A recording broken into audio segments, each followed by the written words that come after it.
Thank you, Representative Godfrey, and thanks to everybody for coming out tonight. I think it's worth just taking a second to kind of say where we are right now in the process. The governor has come forward at the beginning of January and February and laid out a budget for the General Assembly to consider. It's her proposed budget. And I think right off the bat, as far as many of us were concerned, there were some problems in terms of that proposed budget because we didn't feel we are constitutionally have to balance our budget. We cannot, not balance it. It has to be in sync. And upon presentation, the budget was already out of balance by 2.8, we're saying $1 billion right now. So all of the cuts that have been proposed do not balance the budget. And she's also taken a position that she will have no revenue increases, tax increases, and that we will do everything in terms of balancing the budget. And so what happens is that we get into a process where we have public hearings. And tonight this is kind of a pseudo-public hearing that we would have at the Capitol. And every section of the budget, every agency will come forward and talk about the proposed cuts, talk about their agency, answer questions from the legislature, and then after the agency presents, different stakeholders, advocates, folks that want to share their views will then come to the public hearing, and that went on for about 2.5 weeks, where we heard from the public, we heard from the agencies. And then after that, we get together in subcommittees, and we divide the budget into sections. So higher education, for example, I'm on that subcommittee. All of the universities come before the higher ed subcommittee, present their budget, we ask them questions. And then health and hospitals, we have something called regulation and protection, which deals with public safety, consumer protection, that kind of thing, and education is one. So there's about 10 subcommittees where we break it up, and so different legislators sit on that. It gives us an opportunity to really delve into the issues in that particular agency and really delve into proposed budget cuts. And what we've been doing over the course of the last week and what we will present next week to the chairs are reports from each subcommittee. And we will just, in those recommendations, we'll say we should go, we want to go with what the governor recommended. So if she recommended spending in certain areas and cutting in certain areas, we'll make that recommendation. But we also may have an alternative where we might say, we don't agree with this budget cut. This budget cut needs to be restored. And then we'll also delve into other areas of the budget that she felt should have been funded, and we disagree. We think that there are other savings. So many of us have spent a great deal of time trying to identify other areas of the budget that should be cut, and really get into the finer details of how every agency is run. And over the course of all this, as you know, President Obama has passed the Recovery Act, the stimulus bill, and that's kind of been in the background as we've gone forward, because much of the governor's budget had already the federal stimulus money in it. So when she presented it, she had already accounted for much of the money that Connecticut would receive from the federal government. So it wasn't an opportunity for us really when that actually passed as legislators to say, oh, here's new money, because much of those funds were allocated for. The one discussion that's been ongoing though is how do we access maximum dollars, and how do we make sure that we don't cut things where we can't get federal dollars. Many of the restrictions on that stimulus money is that it can't supplant. So we have to fund, spend the money, and then ask for a reimbursement. And each program is different. Medicaid, for example, is one of those areas where we have to actually spend money to get money. And sometimes that could be, $4. We spend $1, we get $4 from the federal government. Each formula, depending on the area, is a little different, and then we've been spending some time on that. So while all this is going on, we've also done deficit mitigation, where we've had to cut budget. We've had to cut the current budget to kind of plug the hole that we have now. And the governor has been doing what we call rescission budget cuts. So the governor, under the Constitution, is enabled to cut on her own, and we, the legislators, have no say. I mean, that's her prerogative. So she's been, I think this is 3 or 4 times, she's actually done her own cuts. And many of those cuts also impact the biennium budget, which is the 2-year budget that we're working on for 10 and for 11. The handout that you have before you kind of summarizes some of the things I've talked about, and also brings other things to light. 46 states in the country are facing deficits. We are the 5th biggest deficit nationally in terms of percentage. So although we may be a small state and have a smaller budget than others, percentage-wise, this is having a huge impact on the state of Connecticut and our ability to deliver services and to function as a state. What's at stake?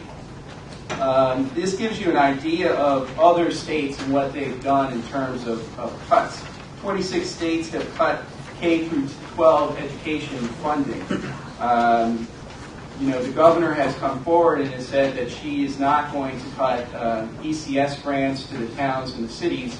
And I just want to point out that that's right now the case, but if we have a $3 billion deficit, I'm not sure that promise to the people is one that is, you can put a lot of weight behind, because the budget's not balanced. So it's kind of, it's not really something that should be said at this point. 32 states have cut or are considering cuts to higher education. So for WestCon and our University of Connecticut, the community colleges, a lot of other states are cutting there. 28 states have curtailed public health programs, Medicaid, Medicare. 38 states have made or are proposing cuts that affect state workforces. We have right now in the state of Connecticut negotiations we're hoping that are going on. This is really an executive branch, has to be an executive branch initiative. Other governors across the country are negotiating with their labor unions and are getting concessions from their labor unions. And there hasn't been a lot of good faith negotiations that have taken place at this time, unfortunately, in Connecticut. 22 states have cut programs for the elderly and the disabled. We all have been watching, I think, on TV and seeing the market and the gyration downwards, really. And that definitely has had a huge impact, I think, on the state of Connecticut because of our proximity to the city and the numerous financial service companies that we have. It lays out for you the process. I've kind of gone through that, but basically the governor's offered her budget. We're almost done on the appropriations committee side in terms of giving our recommendations to the chairs of appropriations. They will then talk to the big guy here, the Speaker of the House, and the rest of our leadership on both the Senate and the House side, and then we will move forward in, we're hoping, April, and then there will be a reconciliation at some point when some of the revenue numbers come in April, when after tax season, when we really know after the first quarter where we stand in terms of revenues. This chart is really quite remarkable at the bottom because obviously this isn't the first time that Connecticut has gone through a recession, but if you look back into 88 to 91 and also 2002, it doesn't even compare to what we face in the state of Connecticut today. So that is really an indicator of how much really either needs to be cut or needs to be raised, or just the financial calamity that we're looking at. I think that graph describes well. We do have a rainy day fund in the state of Connecticut. We've had it for the last 5 years. The rainy day fund, every year if we have a surplus, we take a part of the surplus, which we've done, and we put it into a rainy day account. Right now, we have $1.4 billion in our rainy day fund for unanticipated economic challenges, which is obviously it's a rainy day today. So that piece of money will be used as part of the solution, probably for the current year and for the next 2 years going forward. I talked about the mitigation efforts and the rescissions. Back in 89 and 92, the solution in terms of percentages is marked out there for you, and in 02 and 03. So revenue increases is tax increases. So in 02, 03, for example, 41% of the hole was plugged with taxes, 21.7% was cuts, 23% was the rainy day, and we did borrow money, that was about 12.7%. So again, that's a comprehensive look at what was done by those legislators. I believe that was the 92. You look at that number of 42%. That was actually the income tax year, in case any of you want to go down memory lane. Connecticut's budget in 09. We have already done a deficit mitigation package that is totaled between the two $1.2 billion. We cut more than $120 million more than the governor, more than what she had proposed. We've also tried to, I think a big part of this is in these discussions are what are our priorities? What are our values? We have not done just a 5% across the board or that type of approach. As a caucus, we've spent a lot of time trying to preserve jobs in this climate. I don't think that a good strategy is to have more people on the unemployment lines. So we've, I think, done a great job at trying to preserve jobs. We've also tried to protect the safety net that we have in the state of Connecticut. We've also tried to look forward. We have, everyone talks about a green economy, but in all the deficit mitigation proposals, they were taking all of the money that's taken out of your utility bills and set aside to turn over the light fixtures in the buildings and to make the buildings energy efficient. We set up a special fund to do that, and you've actually contributed over the years to that fund.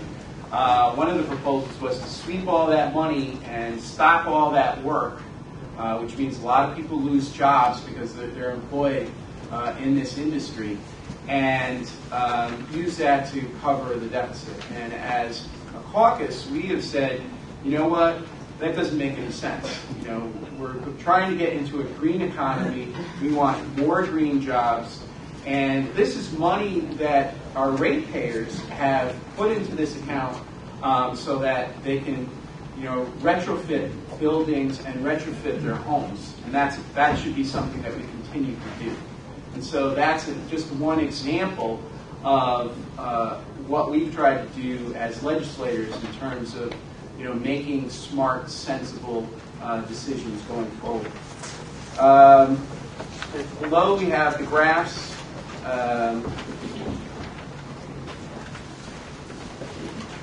This is where we stand today in terms of revenue. So if we break it out in terms of percentages, you can see what we count on as a state. Okay, how much money is coming from Foxwoods and National Tuckwoods 4.1%. That's the money that we're getting from the casinos, for example. How much are we getting from the federal government? 15.4. The tobacco money, where we won the lawsuit, where we joined Attorney General Blumenthal, joined all the states, and we got the money for the lawsuit. So that's 2.6% on the tobacco money. Sales and use tax, other taxes, other revenues. Other revenue would be fees that you pay at the town clerk's office or D&B, things like that. And then business taxes, corporate, our corporate taxes, our LLC tax, that kind of stuff. And then the where are we spending the money? So that breaks it out for you, so you can see how much is being spent. A great deal, obviously, is being spent in human services, the Husky program, Medicare, Medicaid, debt service, corrections, and DCF. I don't know why we have that together. I don't like that. We have to change that. Health and hospitals, education. And then the last page gives you a little idea about what I actually started the conversation talking about. And that is the governor's biannual budget, that big green circle there. So the cuts that she's proposed, 1.78, and then you can come back to the different programs, healthcare, education, and other cuts. Okay, so that only fits, that portion of the pie, and there's still 2.8 billion to go. So we have to decide, as a state and as a legislature, what our percentages are going to be. Is it going to be all of that? Is that all going to be that 2.8? Is that going to all be cuts? And do we agree with the 1.78 that's already been proposed? And I can tell you that there are different examples where we just are not fundamentally in agreement. And every legislator obviously is different in terms of what they have, what their priorities are. But I think that there are consensus on certain things. And certainly I know that there's a consensus that we don't want to lose federal dollars in this. We don't want to be the Mark Sanfords of the world, I don't think, and refuse federal stimulus money in the state of Connecticut. That's something that we don't want to do. So we're very cognizant of that. Have you looked into getting a portion of their money? Pardon me? Have you looked into getting a portion of their money? The states that don't want it? Yeah. Well, I don't know if we send an official letter to Governor Sanford. Maybe that would be a good thing for us to do. But I have a feeling that Washington will grab it back. Just the last page, and then I'll be pretty much done. I had a great meeting. I see the gentleman, I think, is here tonight. This morning, with some of the WestCon students came up to the Capitol lobbyists. There was a proposed budget that was done that had the 2.8 million in cuts, and then part of that draft of the budget said that we would have to close down a state university in the state of Connecticut, and I believe it had 2 UConn regional branches closed, and hospitals and a number of egregious cuts really were in that draft. And the students came up and the gentleman said, I'm insulted that anyone would, cut, say that they would shut down the Western, Connecticut State University. And, my response to him was, I'm glad that you're insulted. I'm glad that you're affected to the point where you will get in your car and drive to the Capitol and share your concerns for yourself and for your fellow students. Because if we're only going to talk about cuts, then 2.8, then guess what? Everything is in the mix. Everything is in the mix. You don't cut $3 billion in the state of Connecticut and have a sacred cow that nobody can bring up. So everything is on the table, and the people have to decide if that's the message that they want to send. That if you guys want us to cut out schools and jack up tuition, and that kind of thing, and shut down vital services and healthcare and those kinds of things. On here we have the community health center. We have basically schools would have to, ECS would have to get cut, so that would affect people's municipal property taxes.